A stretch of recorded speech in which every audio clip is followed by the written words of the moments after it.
வணக்கம் நண்பா, welcome to the channel. இன்னைக்கு நாம பார்க்க போகிற வீடியோ ரொம்பவே ஒரு இம்பார்ட்டண்டான வீடியோ. நிறைய பசங்க கேட்டுக்கிட்டு இருந்த வீடியோ.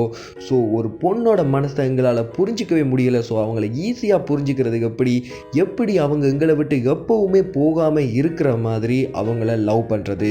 ஸோ இந்த கேள்வியை தான் எல்லாருமே கேட்குறாங்க. ஸோ அந்த கேள்விக்கான பதிலை தான் இந்த வீடியோவில் பார்க்க போகிறோம். ஸோ வீடியோக்கு ஒரு லைக்கை போட்டுட்டு ஸ்டார்ட் பண்ணுங்கள். அப்படியே நீங்கள் இந்த சேனலுக்கு புதுசாக இருந்தீங்கன்னா மறக்காமல் சப்ஸ்கிரைப் பண்ணி பக்கத்தில் இருக்கிற பெல் ஐக்கனையும் ப்ரெஸ் பண்ணிடுங்க. ஸோ உங்களுக்கு ரொம்பவே போராக இருக்கிற ஒரு டைமில் உங்களுடைய ஃப்ரெண்ட் வந்து உங்களை ஒரு மூவி போகிறதுக்காக கூப்பிடுறார். ஸோ நீங்களும் ஓகே போராக இருக்குன்றபடியால் அந்த மூவிக்கு போகிறதுக்கு முடிவெடுக்கிறீங்க. ஸோ நீங்கள் ரெண்டு பேருமே மூவிக்கு போகிறீங்க. அந்த மூவி வந்து என்னென்னு பார்த்தீங்கன்னு சொன்னால் ஒரு க்ரைம் த்ரில்லர் மூவி. ஸோ அடுத்து என்ன நடக்கும்னே தெரியாத அளவுக்கு ரொம்பவே இன்ட்ரெஸ்டிங்கான ஒரு மூவியை பார்க்குறீங்க. அப்படி நீங்கள் பார்த்துக்கிட்டு இருக்கும்போது உங்களுக்கு பக்கத்தில் இருக்கக்கூடிய உங்களுடைய ஃப்ரெண்ட் என்ன பண்ணுறாருன்னா, அவர் ஆல்ரெடி அந்த படத்தை பார்த்துட்டு தான் வந்திருக்காரு. ஸோ அவர் என்ன பண்ணுறாருன்னா, அடுத்து என்ன நடக்க போகுதுன்றதை உங்களுக்கு பக்கத்தில் இருந்தே சொல்லிக்கிட்டு இருந்தார்னா உங்களுக்கு எவ்வளவு கடுப்பாகும். ஸோ ஒரு படத்தை வந்து அவர் ஸ்பாயில் பண்ணிட்டார். உங்களுடைய இன்ட்ரெஸ்ட் அவர் சுத்தமாக இல்லாமல் பண்ணிட்டார். அதனால தான் உங்களுக்கு அது செமையான ஒரு கடுப்பை ஏற்படுத்தியிருக்கும். ஸோ அதே மாதிரி தான் நண்பா, பொண்ணுங்க வந்து எதிர்பார்க்கறது ஒரு த்ரில்லிங்கான லவ் ஸ்டோரியை.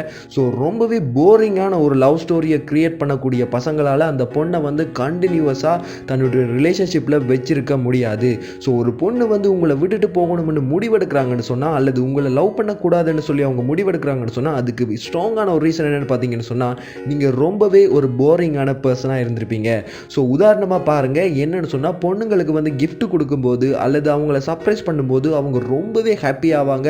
அதுக்கு காரணம் என்னென்னு பார்த்தீங்கன்னு சொன்னால், கிஃப்ட்டை பிரிக்கும் போது அவங்களுக்கு இருக்கக்கூடிய எக்ஸைட்மெண்ட், அதுக்குள்ளே என்ன இருக்குது என்றே தெரியாமல் அவங்க பிரித்து பார்க்கும்போது கிடைக்கக்கூடிய அந்த ஹாப்பினஸால் தான் அவங்க அந்த அளவுக்கு எக்ஸைட் ஆகிறாங்க. அதே போல் நீங்கள் சர்ப்ரைஸ் பண்ணும்போது அதை அவங்க எதிர்பார்த்துருக்க மாட்டாங்க. அந்த டைமில் நீங்கள் பண்ணும்போது அவங்க செம்மையாக சர்ப்ரைஸ் ஆகுறாங்க. ஸோ இதனால தான் பொண்ணுங்க வந்து ரொம்பவே இம்ப்ரெஸ் ஆவாங்கன்னு தெரிஞ்சுக்கோங்க நண்பா.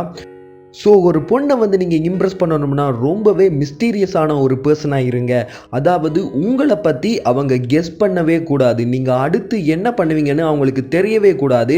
அப்போ தான் உங்களுடைய லவ் ஸ்டோரி வந்து ரொம்பவே ஸ்ட்ராங் அண்ட் த்ரில்லிங்காக அமையும். உதாரணமாக நீங்கள் சேட் பண்ணுறீங்கன்னு வச்சுக்கோங்க, நீங்கள் அடுத்து இதை தான் சேட் பண்ண போகிறீங்கன்னு அந்த பொண்ணு எதிர்பார்க்குற அளவுக்கு நீங்கள் இருக்கக்கூடாது. உதாரணமாக நீங்கள் சேட் பண்ண ஸ்டார்ட் பண்ணணும்னா பசங்க பொதுவாக கேட்குற கேள்வி சாப்பிட்டியா, அப்புறம். ஸோ இந்த மாதிரி வேர்ட்ஸை தான் யூஸ் பண்ணுறாங்க. ஸோ நீங்கள் அந்த மாதிரி இருக்காமல் ரொம்பவே டிஃப்ரெண்ட்டான ஒரு கொஷனோட உங்களுடைய சேட்டிங்கை ஸ்டார்ட் பண்ணுங்கள். அப்படி ஸ்டார்ட் பண்ணும்போது தான் பொண்ணுங்களுக்கு போரிங்காக இருக்காது. நீங்கள் டெய்லி இதே மாதிரி பேசிக்கிட்டு இருந்தீங்கன்னு சொன்னால் பொண்ணுங்களுக்கு தெரியும், இவன் வந்தாலே இப்படி தான் பேசிக்கிட்டு இருப்பான். ஸோ பொண்ணுங்களை வந்து போர் அடிக்கிற மனநிலைக்கு கொண்டு போயிடக்கூடாது.